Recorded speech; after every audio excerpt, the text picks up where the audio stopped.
Entonces, hemos hecho el análisis en un plano. Os recuerdo lo que teníamos una agrupación de varillas que se utiliza como reflector del campo incidente de una onda plana.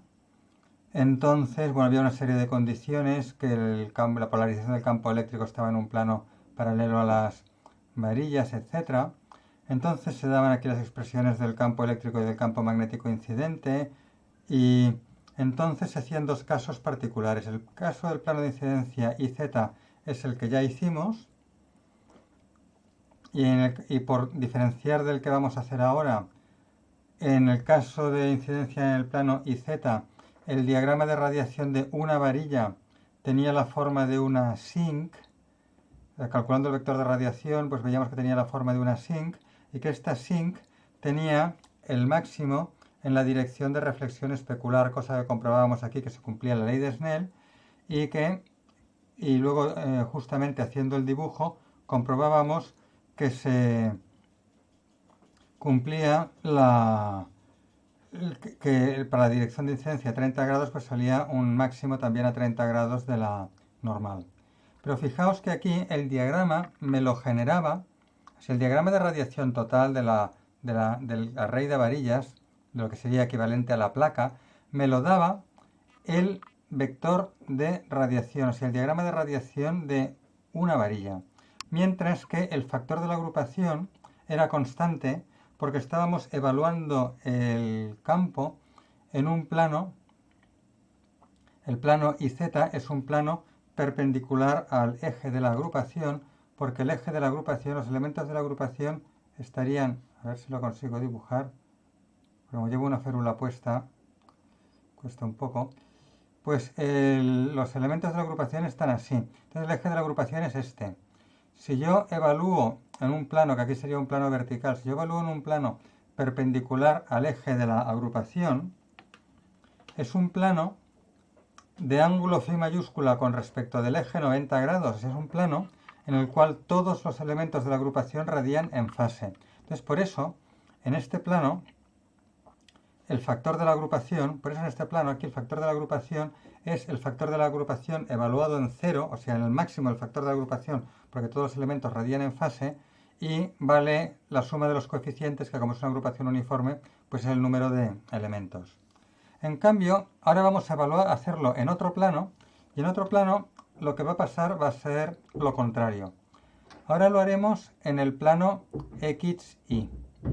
Entonces, en el plano XY, fijaos, el plano XY sería el plano este de aquí, en el plano XY, el plano este de aquí.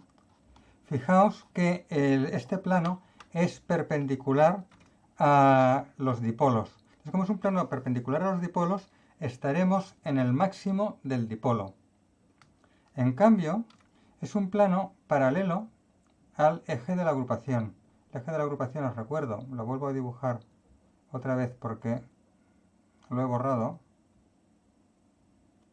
Entonces el eje de la agrupación, que es este de aquí, es paralelo al plano. Entonces en este plano el diagrama me vendrá dado por el factor de la agrupación, por el FA, por el factor de array. Será el que me dará el diagrama. Entonces va a pasar justo lo contrario. En el plano que hicimos el otro día, el diagrama me lo daba el diagrama del dipolo y la agrupación y el factor de agrupación era constante, y ahora pasará lo contrario. Entonces vamos a ver lo que nos piden. Nos piden lo mismo que hicimos el otro día.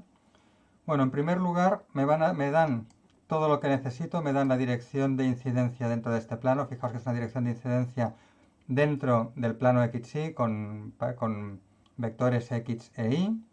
El campo eléctrico, como es perpendicular a la dirección de incidencia y está en un plano vertical, pues tendrá la dirección Z. El campo magnético, perpendicular a la dirección de propagación y al campo eléctrico que está en Z, pues será una dirección del plano XY, el campo magnético. Y K es la dirección de observación. Recordad esta diferenciación que hacíamos. K sub I es la dirección K de incidencia y K a secas es la de observación. Aquí he puesto K a secas por conservar la notación siempre en las fórmulas de radiación del campo. La K vector o R unitario, que es el vector de la dirección de observación. Entonces le ponemos el subíndice I cuando es la de incidencia. Bueno, pues entonces, ¿qué me piden? Calcular la corriente de óptica física y a partir de ella la corriente inducida en las varillas. Y luego el siguiente, para hacerlos juntos, para la varilla centrada en el origen, obtener el vector de radiación y el campo eléctrico radiado. O sea, son las mismas preguntas que me hicieron en la otra parte del problema para el otro plano. Entonces, espera, es la otra parte, ¿no? No. Incidencia en X, sí, es este de aquí. Entonces, la corriente. La dirección de incidencia es esta, que me la dan en el enunciado. La corriente, recordad que es 2 veces, esto sería la corriente sobre la placa, ¿eh? Acordaos que todo el array de varillas tiene por objeto simular una placa. Entonces, para calcular la corriente en la varilla, decíamos, calcularemos la corriente que hay en la placa, es la J en la placa, con un vector perpendicular o normal a la placa n. Decíamos que la corriente en la placa era 2 veces la componente tangencial del campo magnético incidente, cosa que se puede... Esto es lo que habría en una placa si fuera infinita, y aquí aunque sea finita, pues suponemos que va a ser similar, por teoría de imágenes. Entonces, posteriormente dijimos que calcularíamos la corriente de las varillas voy a cambiarlas de color, la corriente de las varillas que están, aquí hay una tecla más para cambiar el color, la corriente de las varillas están aquí así verticales, la corriente de las varillas la calcularíamos de forma tal que la corriente que fluye por todas las varillas juntas, o sea, la suma de las corrientes en todas las varillas, que es N por la corriente en una varilla, fuera igual a la corriente que fluye en toda la placa, que es la anchura de la placa por la densidad de corriente en la placa. Entonces, para poder calcular de esta manera la corriente en cada varilla, primero necesitamos la corriente que fluiría por la placa equivalente, que hemos dicho que era 2 veces la componente tangencial del campo incidente. Entonces, el 2 es este, el campo incidente tiene esta dirección, hay que multiplicar por la normal que está en I. Al multiplicar por la normal que está en I, el segundo término del campo incidente me da 0 porque es paralelo a I. Entonces la primera componente del campo incidente, que es la componente X, tenemos I de la normal por X del campo incidente, no X, sino menos X, porque aquí lleva un menos, y por menos X es Z. O sea que la corriente va a estar en Z, ya lo pongo. Entonces, el coseno de phi sub i estaba en la componente x. Como las componentes, como la normal que está en i y el campo magnético y esta componente del campo magnético que está en x son paralelas, son perpendiculares, me da directamente z, el seno de 90 vale 1. Entonces directamente lo que me queda es el coseno de phi sub i, porque viene de la componente del campo magnético, que viene del enunciado que ya me han dado la fórmula para el campo magnético. Y luego viene la exponencial de la onda plana. Pensar que esta exponencial de k sub i, no es otra cosa que la fase de la onda plana. Esta de aquí es r o k, entonces k sub i. Esto es K sub i por R. A ver, lo dibujo un poco feo, pues que la goma de borrar no me funciona en este programa. A ver, esto de aquí es K sub i, aunque me ha quedado un poco feo, producto escalar por R, que es la fase de la onda plana, donde R son los puntos del espacio por los que viaja la onda plana. Lo que pasa es que en este caso estamos evaluando la onda plana sobre la superficie de la placa. Entonces, para saber la fase de la corriente, será la fase de la onda plana del campo magnético. Entonces hay que particularizar esta R', que son los puntos del espacio en los que viaja la onda plana, hay que particularizarla por R', que son los puntos de la placa. Entonces por eso ponemos K sub i x, x' más K sub i, porque estamos particularizando la fase de la onda plana sobre la superficie de la placa para saber cuál es la fase del campo magnético que hay en la que incide sobre la placa y a partir de ella pues saber la fase de la corriente, ¿no? Y entonces me da esta fase para la corriente. Perfecto, tenemos la dirección, la fase, la amplitud. Entonces hay que evaluarlo en I' igual a 0 porque la placa, recordad que está, aquí la vemos, la placa está en el plano I igual a 0. Entonces de estas dos componentes x' y y' de la onda plana, pues ahora me queda solo la componente x'. Y esto es la fase de la corriente. Y en la dirección z. Recordad que las varillas están orientadas en z.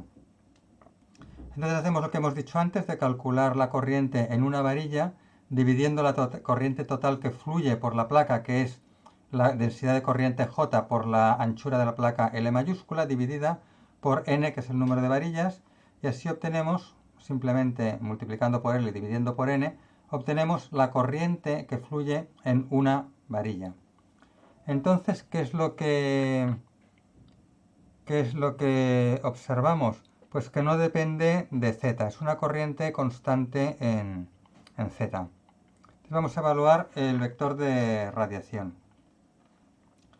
El vector de radiación es la integral a lo largo de la varilla. El vector de radiación para la varilla centrada en el origen, que es n igual a 0. Fijaos que, claro, esto me lo he saltado. Esto de aquí es la corriente en la varilla enésima. Entonces hemos dicho, la placa está en I' igual a 0. Hemos sustituido I' igual a 0 y me queda solo el primer término. Entonces la fase viene dada por I elevado a menos j k sub ix, x'. ¿Pero cuánto vale x'? X' es la posición de cada varilla.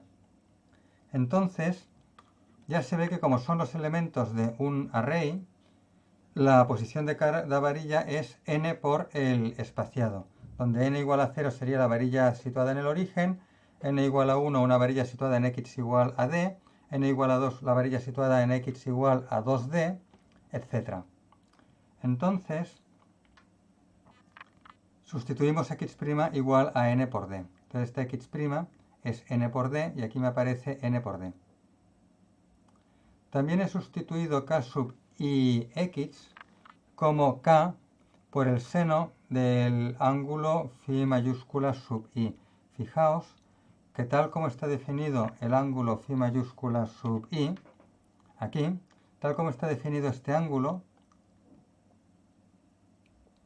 claramente la proyección de k sub i en la dirección x viene dada por el seno del ángulo. Para phi igual a 0, la incidencia es perpendicular al eje x y por tanto la proyección vale 0. Y para phi sub i igual a 90 grados, pues la incidencia es paralela y el seno me da 1 y k sub ix sería igual a k. Entonces he sustituido k sub ix por k seno de phi sub i y he sustituido x' por nd. Y me queda esto. Y esto de aquí ya me da la corriente en la varilla enésima en función del índice n. De aquí lo que observo es que la corriente es independiente de z. La corriente es constante a lo largo de toda la varilla porque fijaos que para esta incidencia de aquí, para una incidencia perpendicular a la varilla en el plano xy, el frente de onda plano toca por igual, toca toda la varilla a la vez. El frente de onda plano cuando llega a la varilla toca toda la varilla a la vez. Entonces induce una corriente constante con fase constante. Y es lo que veo aquí, que la corriente es constante en z y con fase también constante en z y fase 0. Solamente me depende del subíndice n. Y el subíndice n lo que le da es un retraso a una varilla respecto a la anterior. Porque fijaos que con esta incidencia la onda alcanza primero la varilla que está aquí, después la varilla que está aquí, después la que está aquí, después la del origen, después la siguiente y después la otra, etc. Entonces ya se ve que hay una fase progresiva que viene dada por la fase de la onda plana. Y aquí la tenéis. Este subíndice n, que es el índice de la varilla, fijaos que tengo una fase que es n por una constante. Entonces esta constante de aquí, esto ya lo veremos luego cuando cuando analicemos la agrupación, pero ya en este momento nos damos cuenta que utilizaremos luego, repito, pero ya nos damos cuenta que esto va a ser la fase progresiva de la agrupación. Y entonces, lógicamente, los coeficientes a sub n de la agrupación serían estos de aquí, ¿no? Porque recordad que I sub n es a sub n elevado a jn alfa. Vale, pues ahora en el apartado B me piden, aquí he hecho un poco una visión ya un poco conjunta de lo que va a pasar, que esto siempre es bueno hacerlo incluso antes de que nos lo pregunten, pero ahora ya vamos a lo que me preguntan en concreto, que es el campo radiado por la antena que está situada en el origen. La antena que está situada en el origen está en n igual a 0, entonces en n igual a 0 sustituyo n igual a 0, la fase me da 0, la exponencial me da 1, y me queda solamente una corriente que es constante, es una corriente uniforme a lo largo de toda la varilla. Entonces aquí tengo la corriente I de z, que luego sustituiré por la constante. El vector de radiación es la integral de la corriente, que sustituiré luego por la constante, por la exponencial de k sub z, z', diferencial de z', que es la fórmula que teníamos de siempre ya, que desde el primer problema que hicimos, para las antenas de hilo orientadas en el eje z. Pues hacemos la integral, la corriente es constante, entonces fijaos que aquí k sub z vale 0. ¿Por qué? Porque k está en el plano XY. La observación K también está en el plano XY. Aquí estamos definiendo incidencia en un plano, pero siempre estamos poniendo la observación en el mismo plano, la dirección de observación. De hecho, esta dirección de observación ya me venía dada en el enunciado. La tenéis aquí. El enunciado ya me daba la dirección de observación. Entonces, ¿qué es lo que yo observo? Pues que esta dirección de observación tiene componente K sub X, componente K sub Y, pero no tiene componente K sub Z. Entonces K sub Z vale 0. Si K sub Z vale 0, la exponencial vale 1. Entonces no la pongo. Me queda la integral de la corriente, pero como la corriente es constante, la integral de la corriente es la constante multiplicada por el intervalo de integración que tiene longitud L. O sea que lo único que tengo que hacer es multiplicar la corriente por L y me queda lo mismo, pero con L cuadrado en lugar de L. Y ya tengo con esto la componente Z del vector de radiación. Paso a θ, porque para el campo necesito la componente θ. Sabemos que para un vector de radiación orientado en Z, si no tiene más componentes que n sub z, la componente θ es menos seno de θ por n sub z. Y aquí hay que particularizar en el plano de observación. Y el plano de observación es el plano XY, cosa que sabemos de aquí. Entonces, como estamos observando en el plano XY, coseno de θ es 0 y θ vale pi medios. De hecho, recordad, hemos dicho que k sub z vale 0, porque k sub z es la componente que vale 0 en esta expresión del vector k, pero recordad que k sub z es k coseno de θ. K sub z es k coseno de θ, entonces si k sub z es 0, claramente θ vale pi medios. Pues θ vale pi medios, esto significa que el seno vale 1 y que n sub θ es igual a menos n sub z. Por tanto, lo que nos ha dado para n sub z lo cambiamos de signo y tenemos n sub θ. El campo eléctrico sabemos que la componente θ será menos jk eta, la onda esférica, por n sub θ. Lo mismo para la componente phi, pero n sub phi vale 0, o sea que ya no lo ponemos.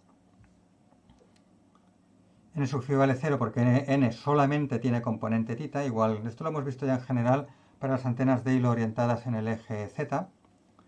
Entonces sustituimos aquí el valor de n sub θ que hemos obtenido aquí, este de aquí. Lo sustituimos, multiplicamos todas las constantes cancelando lo que corresponda y al final me da esto. Entonces he obtenido un campo eléctrico que me sale constante respecto a la dirección de observación. ¿Por qué? Porque estoy en el plano en el cual la varilla es un dipolo con corriente uniforme. Pues estoy observando en el plano perpendicular al dipolo, en el cual la radiación es omnidireccional. Recordad el diagrama donut del dipolo. El dipolo tiene en un plano tiene un diagrama así, pero en el plano perpendicular al dipolo tiene un diagrama uniforme. Bueno, lo he dibujado muy mal. Tiene un diagrama uniforme. Entonces ahora estamos observando en el plano en el cual el diagrama del dipolo es uniforme. Por eso nos sale un campo independiente de la dirección de observación y que depende solo de las constantes. De ellas, una de las constantes que me aparecen es el coseno del ángulo de incidencia. A ver, el apartado C me dice, cuando la incidencia es en el plano XY, que esto ya es donde estábamos, esto no me añade nada nuevo, ¿qué efecto tiene la agrupación? Obtener la distribución de coeficientes A sub n y la fase progresiva alfa. Esto lo hemos hecho ya antes cuando estábamos analizando un poco lo que pasaba, pero lo volveremos a repetir. Escribir la expresión del factor de la agrupación en función del ángulo eléctrico, FA de psi, y en el espacio real, FA de phi mayúscula. Aquí, normalmente en el espacio real tendríamos los ángulos esféricos θ y phi, pero aquí acordaos que igual como se hizo en el problema 5.3 del libro, que de la colección no me acuerdo el número, quizá el 25, pero no me acuerdo el número, se utilizaba este ángulo phi mayúscula porque me simplifica mucho los cálculos. Concretamente este ángulo phi mayúscula es el ángulo de la dirección de observación, tal como está definido aquí, yo lo puedo definir como quiera, tal como está definido aquí, es el ángulo respecto de la dirección de observación respecto del eje Y. Bueno, entonces lo que hay que hacer, igual que hicimos en el otro plano, es aproximar ND como L, es decir, el tamaño de la placa, que es exactamente igual a la separación entre varillas por n-1, porque si hay n varillas hay n-1 separaciones entre ellas, pero como n es grande, aproximamos nd por L. Y también suponemos d mucho menor que L, que era una condición de partida que teníamos en el problema. Es decir, que la separación entre las varillas es pequeña comparada con lambda. Esto es necesario porque si no, no va a funcionar bien como reflector la agrupación de varillas. Pues vamos a hacer esto. Básicamente es ver cuáles son los parámetros de la agrupación, calcular el factor de la agrupación y hacer el análisis. Bueno, esto lo hemos dicho antes. La corriente, en general, tiene una forma A sub n por e elevado a j n alfa, que esto de aquí es la definición, de una corriente con fase progresiva. La corriente que nos ha salido del apartado A era esta de aquí, pues aquí la copiamos, la misma, y entonces aquí enseguida identificamos que A sub n es todo esto. Pero como siempre trabajamos por comodidad con coeficientes normalizados, pues ya que son todos los coeficientes iguales, pues los normalizamos todos a 1. Por eso pongo aquí A sub n igual a 1 normalizado. Es una agrupación uniforme, normal y corriente, donde los coeficientes pueden ser 1, pueden ser 2, pueden ser 3. Lo importante es que sean todos iguales. Y repito que por comodidad pues hacemos todos iguales a 1. Y la fase progresiva es lo importante. La fase progresiva, fijaos, el exponente, la fase del exponente es n por alfa. Yo miro aquí cuál es el exponente, salvo la j, es n por alfa. Pues yo veo que la n está aquí y el resto es alfa. Pues alfa es menos kd seno de phi sub i, donde phi sub i es el ángulo de incidencia respecto a la normal. Bueno, pues como es una uniforme, yo sé que el factor de la agrupación uniforme es este de aquí. Claro, aquí utilizo la fórmula de la sin. ¿Por qué? Aquí no puedo utilizar cómodamente la expresión como suma de cosenos, que es la que muchas veces es la más sencilla. No la puedo utilizar porque como no sé el número de antenas, pues no sé cuántos cosenos tengo que sumar. Entonces tendría que trabajar con un sumatorio. Pero para trabajar con un sumatorio me es más cómodo trabajar directamente con la sin. ¿De acuerdo? Y además también porque en el fondo acabaremos obteniendo la misma expresión que nos ha salido para el campo total, de la agrupación de varillas, la acabaremos obteniendo ahora y por eso también nos interesa utilizar la sin porque la sin aparece ya en la expresión que teníamos. Entonces, pues el factor de la agrupación es una sin de seno de n psi medios partido por el seno de psi medios. Una sin periódica. ¿Cuánto vale psi?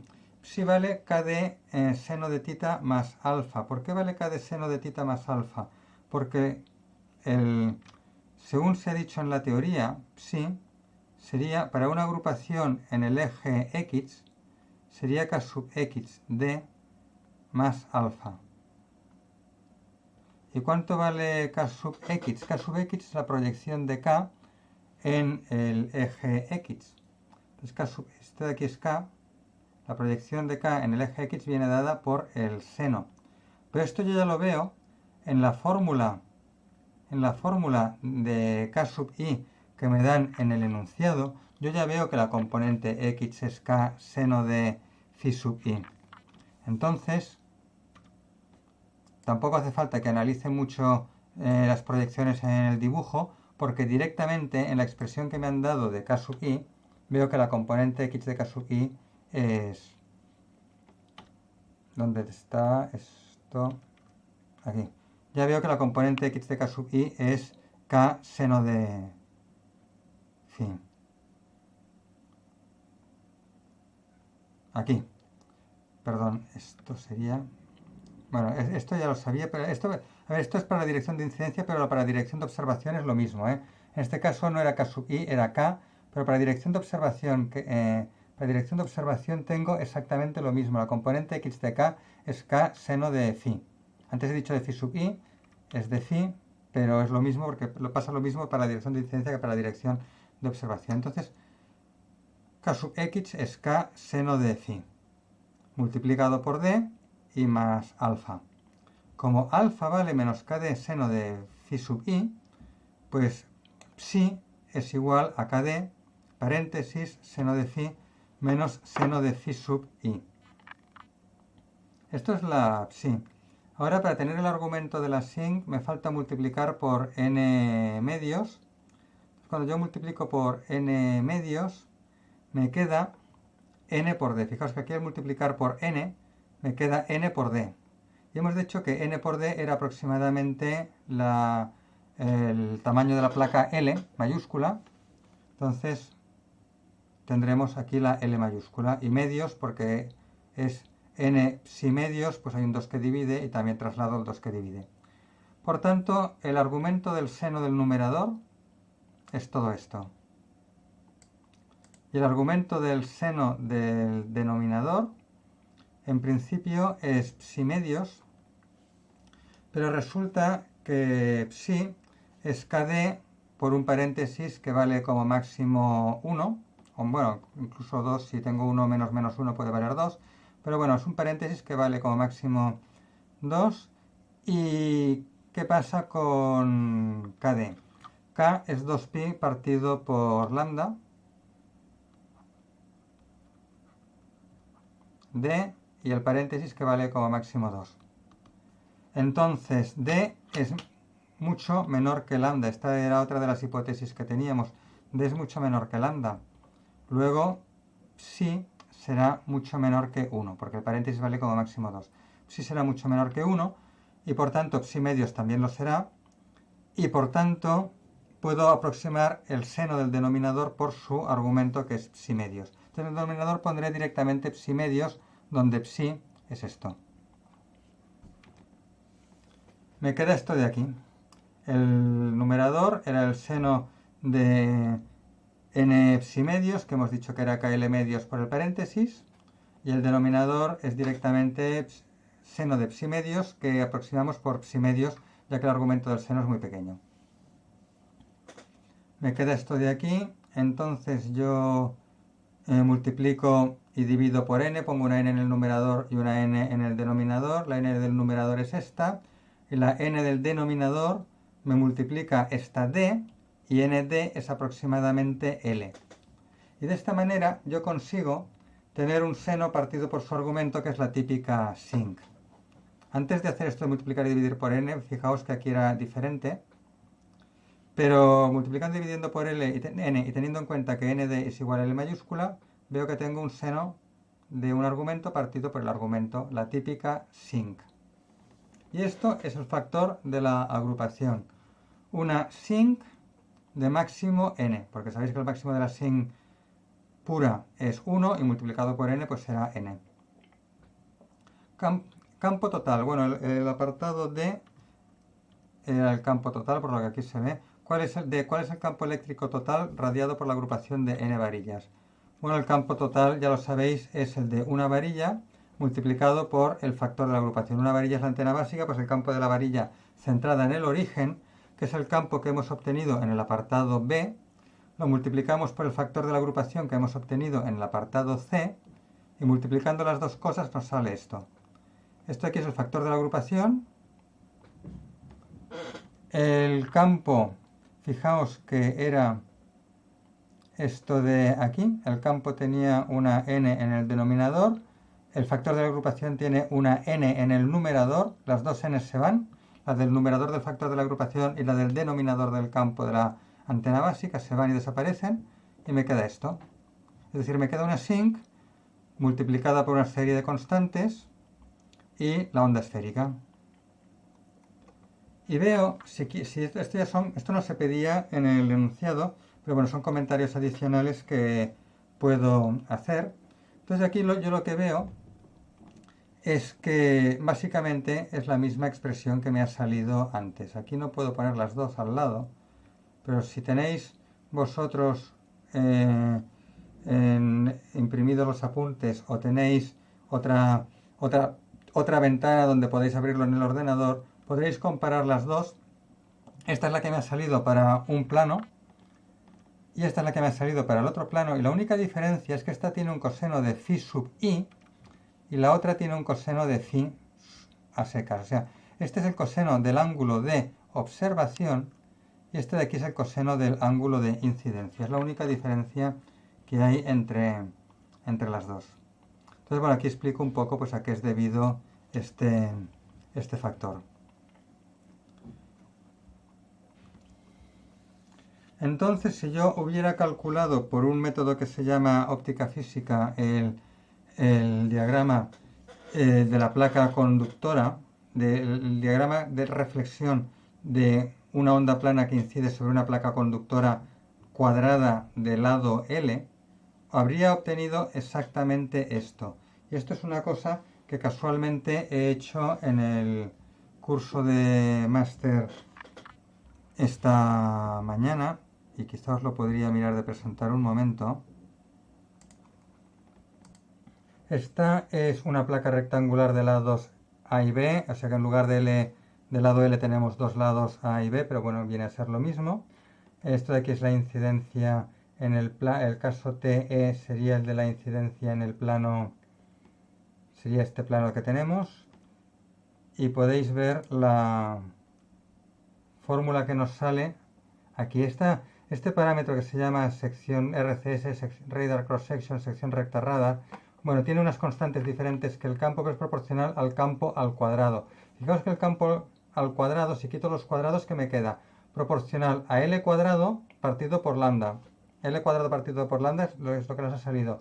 Por el coseno del ángulo, que como nosotros utilizamos el ángulo complementario nos sale un seno. Por el seno de K el lado medios y seno del ángulo de incidencia menos seno del ángulo de reflexión dividido por el argumento. Me sale exactamente lo mismo para la placa rectangular, o en este caso sería cuadrada, y es una placa que hemos analizado por un método que se llama óptica física, calculando la corriente que se induce en la placa, aquella corriente que hemos dicho de buen principio que varía 2 veces la normal producto vectorial por el campo magnético incidente. Pues esta corriente la hemos calculado y hemos calculado la radiación de esta corriente en la placa, o sea, una integral de superficie para calcular la radiación de la corriente que hay sobre la placa, y me ha salido lo mismo que en este problema para la agrupación de varillas. Bueno, pues volvemos aquí al problema este, y simplemente quería enfatizar esto, que nos ha salido básicamente el mismo diagrama en los dos planos, pero es que además es el mismo diagrama que me sale analizando la placa no como una agrupación de varillas, que sería una aproximación a la placa, que por cierto os comenté también que es la aproximación que se hace realmente, o sea, realmente se construyen con varillas, pero me ha salido el mismo diagrama que si calculo la placa sólida, la placa hecha con una chapa de metal, ¿no? Una chapa de aluminio o de lo que sea. Bueno, vamos a ver el apartado E. Apartado E. ¿Cuál es la dirección del máximo de radiación y el módulo del campo radiado? Verificar que cumple la ley de Snell. Vale, pues tenemos lo mismo exactamente que dijimos para el otro plano. Para un tamaño de la placa grande comparado con lambda, el argumento de la sinc, o sea, la constante esta que me multiplica a los ángulos es muy grande y la sin varía muy rápido comparado con este coseno. Por tanto, el máximo que tenemos es el máximo de la sin. O sea, el máximo del producto de la sin por el coseno es el máximo de la sin. Igual como os justifiqué para el otro plano de incidencia de este problema y también para el problema 15, que es el primer problema que hicimos de este capítulo. Conclusión, máximo de la sin. El máximo de la sin está en argumento igual a 0. Entonces, argumento igual a 0 implica que el seno del ángulo de observación es igual al seno del ángulo de incidencia y por tanto el ángulo de observación en el máximo es igual al ángulo de incidencia. La ley de Snell. O sea, hemos verificado que se cumple la ley de Snell. Valor del máximo, pues... O sea, no estás en el otro apartado. Correcto, pero es lo mismo, sí. Tienes toda la razón. Gracias por avisarme, pero es lo mismo, ¿eh? Fíjate que tenemos igualmente una sinc, igualmente bueno, en este caso, como el coseno es de un ángulo constante que no depende de la dirección de observación, pues en este caso directamente es el máximo de la sinc y no hay que justificar que la sinc varía más rápido que el coseno, porque en este caso el coseno es constante. Pero bueno, es lo mismo, el máximo de la sin está cuando el argumento vale 0, el argumento es la diferencia de senos, o sea que los dos senos tienen que ser iguales, por tanto los dos ángulos tienen que ser iguales y se cumple la ley de Snell. Entonces el máximo del campo viene dado cuando la sin vale 1, que es el máximo de la sin, por tanto si la sin vale 1 me queda, y quito las fases porque estamos con el módulo del máximo, quito la j y la exponencial y me queda esto. Me queda esto, que es lo mismo que nos salió en el otro plano, pero con el coseno de phi sub i en lugar del coseno de phi. En el otro plano nos salió lo mismo, pero con el coseno de phi max. Phi max es el ángulo de observación, y ahora aquí es lo mismo con el coseno del ángulo de incidencia. Pero, como en la ley de Snell los dos ángulos son iguales, el de observación y el de incidencia, me da lo mismo. Así este coseno va a valer lo mismo, porque el ángulo de observación es igual al de incidencia, luego el coseno vale lo mismo. Entonces este máximo va a valer lo mismo cuando la incidencia está en este plano que cuando la incidencia está en el otro plano, porque el ángulo de observación y el ángulo de incidencia son iguales. ¿De acuerdo? Luego el apartado F. El apartado F es el dibujo. Esto si queréis lo puedo hacer más rápido porque esto es el dibujo de un factor de la agrupación, que esto ya lo sabemos hacer muy bien. Me dice, para un espaciado de lambda octavos y un número de antenas o de varillas igual a 32, el tamaño de la placa equivalente, que es aproximadamente n veces el espaciado, será 4 lambda, es 32 por lambda octavos da 4 lambda, y la dirección de incidencia es de 30 grados, esto me lo definen ahora, antes la dirección de incidencia podía ser cualquiera, me definen ahora que vale 30 grados. Dibujar el diagrama de radiación normalizado en el plano de incidencia XY en función de phi. Phi es el ángulo de observación respecto de la normal. Entonces, aquí me recuerdan que los dos pasos que hay que hacer son dibujar el factor de la agrupación en función de psi, y luego en el espacio real, que en este caso es el ángulo de observación phi mayúscula, y luego multiplicar por el diagrama de antena básica, que es la varilla, que sabemos que en este plano es un diagrama constante, o sea que no habrá que hacer nada. Vamos aquí, ahora ya no me he equivocado de página. Pues bueno, ahora aquí esto lo hacemos rápido porque ya sabemos que el factor de una agrupación uniforme, sabemos que tiene los ceros x espaciados, y aquí, como esto ya no lo sabemos, ni siquiera lo he puesto en... Pero bueno, los ceros de agrupación uniforme están x espaciados, van a ser 32, o sea que aquí hay que poner muchos ceros. Los ceros irían donde están las rayitas. No las cuento, hay muchas, pongo muchas, queriendo decir que son 32. En realidad habría bastantes más de las que he puesto. Pero lo importante es que están equiespaciados. ¿Y equiespaciados cuánto? Pues 2pi partido por n, es decir, 360, 2pi partido por 32, que es pi partido por 16. Entonces fijaos, como aquí pongo los ceros, cada pi partido por 16. He marcado las posiciones en cada pi octavos, uno sí y uno no, para que no me queden muy juntos los números que pongo, pero bueno, esto sería pi partido por 16, pi octavos, 3pi partido por 16, 4pi partido por 16, que es pi cuartos, etcétera, ¿no? Los ceros están cada 2pi partido por n, donde n es 32, pues cada pi partido por 16. Entonces tengo que dibujar ceros, tengo que dibujar factor de la agrupación y por tanto lóbulos entre los ceros en el margen visible. ¿Dónde está el margen visible? Entre alfa menos kd y alfa más kd. ¿Cuánto vale kd? Pues si d es lambda octavos, k es 2pi partido por lambda, pues kd será pi cuartos. La alfa la teníamos de este apartado, la alfa vale menos kd seno de phi sub i.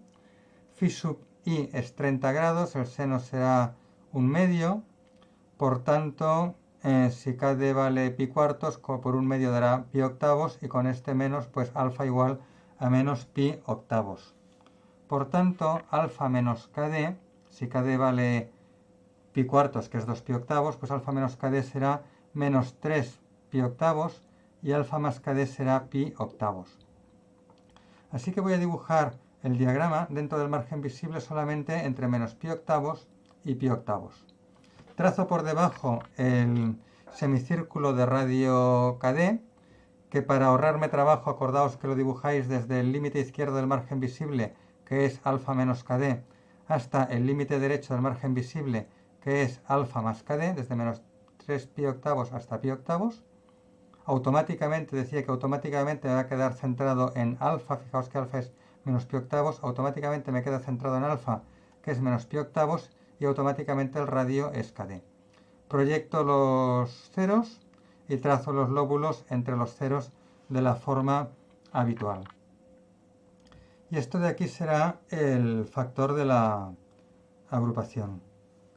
Entonces, como la antena básica es constante en phi, aquí para no gastar papel, pues digo, bueno, pues el factor de la agrupación total, o sea, el factor, no el factor de la agrupación, el diagrama total de la agrupación, o sea, el diagrama de la agrupación de varillas o de dipolos, porque las varillas en este caso son dipolos, es igual al factor de la agrupación al ser el diagrama del dipolo o de la varilla constante, y entonces ya no lo repito, y me sale este diagrama. Y fijaos que este dibujo del diagrama es exactamente el mismo que hemos hecho para el otro plano de incidencia. En el otro plano nos ha salido exactamente el mismo dibujo que aquí. El diagrama es el mismo. Bueno, el apartado G. El apartado G era el apartado común que había que hacer igualmente, tanto si escogía un plano de incidencia como el otro. Me dice, utilizar el concepto de directividad para obtener el valor del campo máximo radiado. Para ello, calcule primero la potencia de la onda incidente interceptada por la superficie del espejo. Y entonces suponga que el espejo es una antena que radia esta potencia con área efectiva igual al área del espejo proyectada en un plano perpendicular a la dirección de observación. Es decir, el área efectiva a sub EF será igual a L cuadrado, que es el área física, proyectada en un plano perpendicular a la dirección de observación, es decir, multiplicada por el coseno de phi máxima. Es decir, cuando la dirección de observación es perpendicular a la placa, acordaos cómo está la placa, ¿eh? Si queréis os pongo aquí, os recuerdo aquí el dibujo de la placa. Esta es la placa, esta es la normal a la placa, y esto de aquí es la dirección de observación, que forma un ángulo, esta es la dirección de observación K, que forma un ángulo phi mayúscula. Así que esa phi mayúscula está muy mal dibujada, a ver, ahora, forma un ángulo phi mayúscula con respecto a la normal. Entonces, fijaos que la proyección de la superficie de la placa, la superficie es L cuadrado, la proyección de la superficie de la placa, en un plano perpendicular a la dirección de observación, viene dada por el coseno entre el ángulo, por el coseno del ángulo formado entre la normal a la placa y K. Por tanto, el coseno de phi.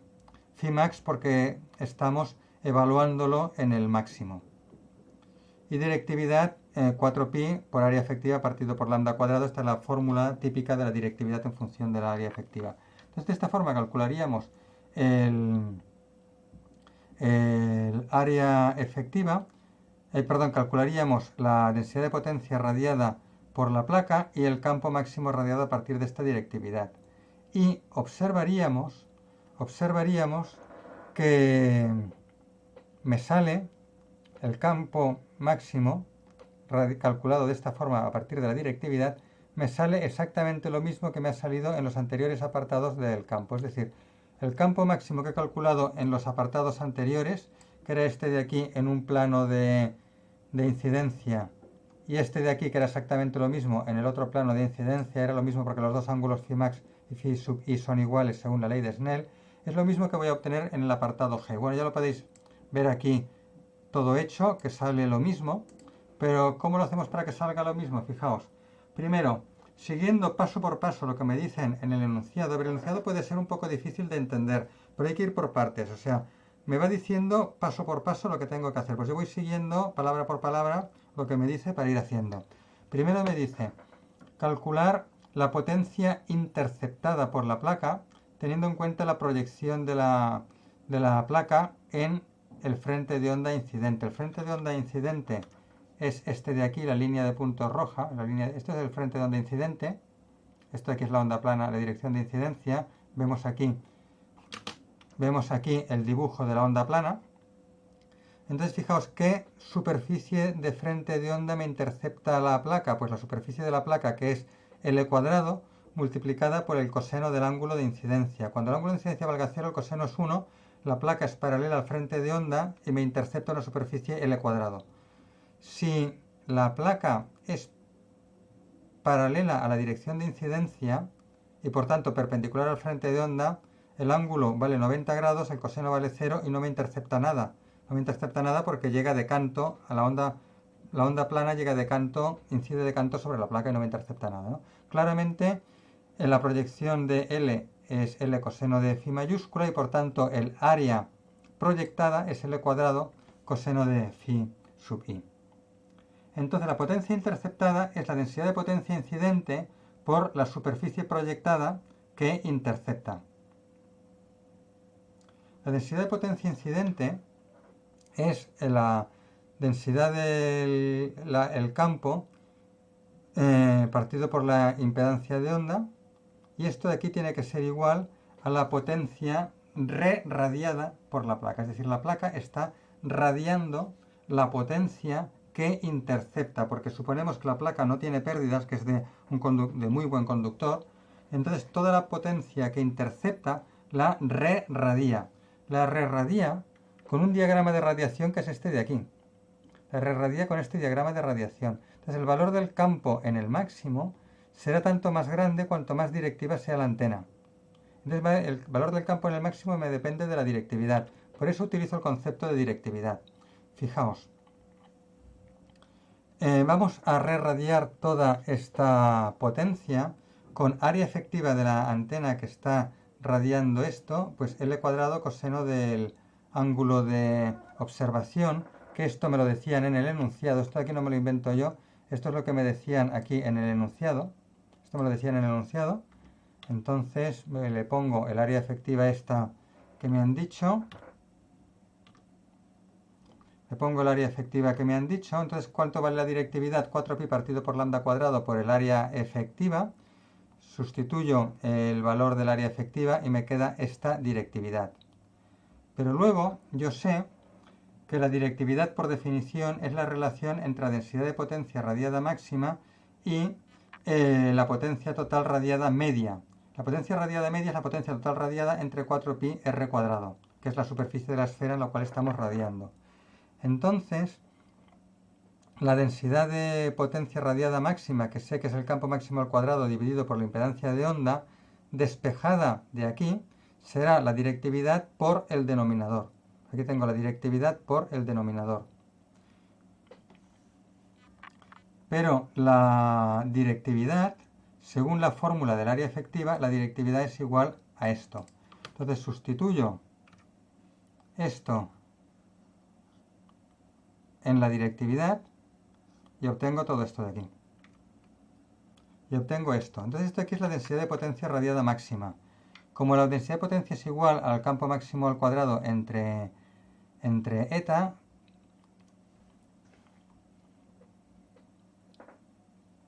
sustituyo aquí la fórmula de la potencia total radiada. La potencia total radiada es la potencia total interceptada. La potencia total interceptada era esto de aquí. Densidad de potencia incidente por superficie proyectada de la placa. Pues sustituyo la potencia total radiada, esta potencia total radiada, la sustituyo aquí, bueno, aquí. Y lo que me sale es esto. Y esto es la densidad de potencia máxima, que es el campo máximo al cuadrado entre impedancia de onda. Despejo el campo máximo al cuadrado y me sale esto. Es decir, multiplico por eta y divido y saco la raíz cuadrada y me da esto de aquí. Teniendo en cuenta que phi max y phi i son iguales. Y esto de aquí es lo mismo que me ha dado en los apartados anteriores, lo mismo que me ha dado aquí para un plano de incidencia y aquí para el otro plano de incidencia.